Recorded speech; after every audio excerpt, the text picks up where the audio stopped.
wouldn't you agree that part of it was the way that the GM crops were originally introduced?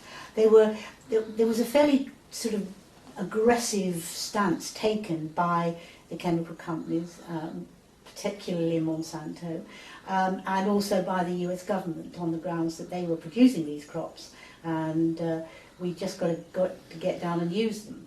And I think this upset a lot of people, particularly in Europe. It was the aggressive stance that people took in the introduction. Yes, I don't think it's as simple as that. I have to say, the very first time I ever met anybody from Monsanto must have been in 1997, I think it was, in somewhere in Brussels at some meeting or other.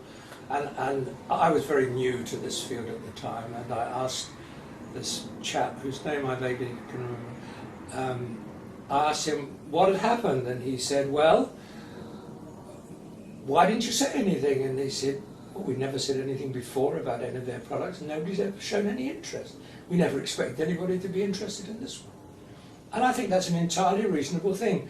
The plant breeders have not gone around giving chapter and verse explanations of what they've been doing all the time. And here was just somebody developing a new technology. Sure, it was a nice new technology, but who's going to be interested? Who is interested, actually? Well, the people who were going to have to sort of buy the food, I guess. I don't think most people are interested in the whole business. Apart from the fact that I think most people are literally not interested and don't care very much, I think those people who care don't seem to be actually very interested in the technology itself. They're only interested in the protest. I think the technology does worry people. And I think that partly it's the fault of the scientists in not explaining it better in the first place. And you think other technologies have been explained very well, do you? Well, people are, as we said earlier on, people are very much more concerned about what they eat than they're happy to accept technologies. They're happy to accept a vaccine, or now in these days, or a drug because they know it'll make them better.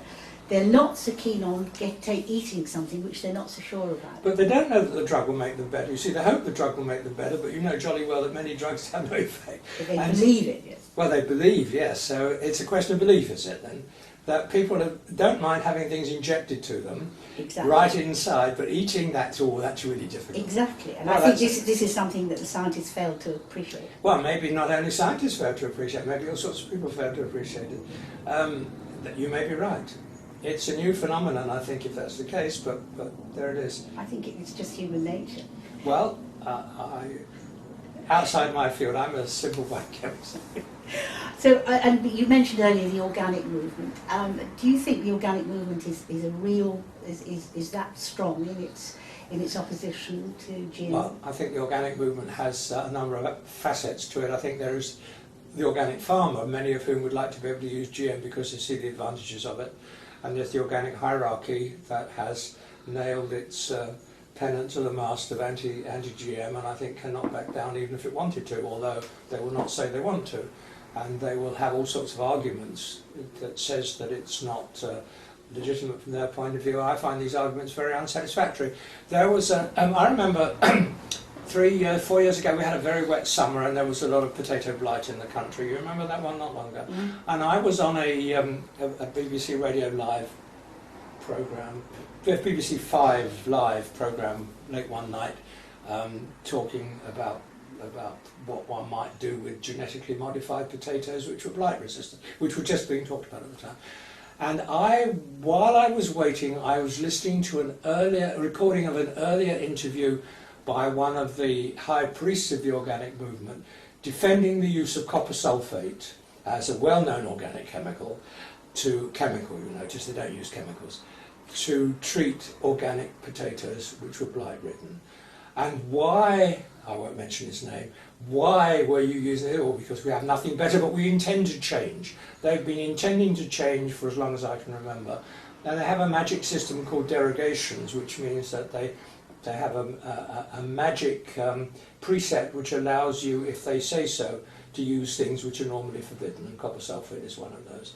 So they say they don't use pesticides, but of course they do. They use their own pesticides, some of which are rather nasty. And then there's a curious way of thinking. So, for example, they If you go to Morocco and you dig up phosphate rock and you grind it and put it into a sack and bring it to this country and sell it to an organic farmer, that's okay, that's organic. But if you make ammonium phosphate out of that same organic rock, it's not organic and you can't use it. So I find the logic of this thing very difficult to come to grips with. And I suspect that so do many of the organic farmers. There are some aspects of organic farming which are no doubt very worthy, and they have a good reputation for animal husbandry and so on, and I think that many people would be perfectly happy to use GM crops if their organisation would allow them to do so, but they are, well, some of them actually say so, but they tend to do so in private rather than public. You indicated that you thought there's the politics behind the opposition to GM crops. What's the reason for this? Well, again, it's guesswork, but there are stories you see that, lots of stories as you can imagine. The Central European countries, Austria and Switzerland and South Germany, are very anti-GM, and one of the arguments which is used to explain it is their agriculture is inefficient, but it's picturesque, and they don't want their hill farmers put out of business by cheap imported goods, and so they want to keep the mystique of the natural and the wholesome, and anything which might impinge upon that reputation is anathema to them. So the best thing to do with it is keep it out, otherwise it might come in. Once you let it into the country, you cannot be sure that it might not invade these precious repositories, and so the best thing to do is keep it out. And so you see that in a vigorous way. And then in Hungary, I understand there is a lot of production of organic seeds, and so they are commercially sensitive to anything which might impede that industry. So there's that. Then there are other stories about arrangements made between French politicians and environmental movements, that the environmental movement will keep quiet about nuclear power if the politicians will clamp down on GM. And you know, there was some support from this from WikiLeaks, but these are rumours and they're probably true, but it's difficult to support. So there are complex issues here of advantage and farmers and so on, and it's very interesting that in France, for example, which is showing a vigorous anti-GM governmental policy, has a lot of opposition from French farmers. Many French farmers would like to use GM, just as British farmers would like to. But, you know, the farmers are subject to political restraints like everybody else. Very much so, yes.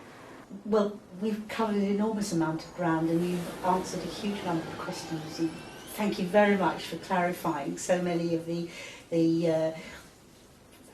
difficult areas that surround the question of GM crops. I hope it's made it more understandable for people. Thank you very much. Well, thank you. I hope so too, and I'm sure people will understand, and I've been careful to say so over and over again, that statements I've made are my opinion.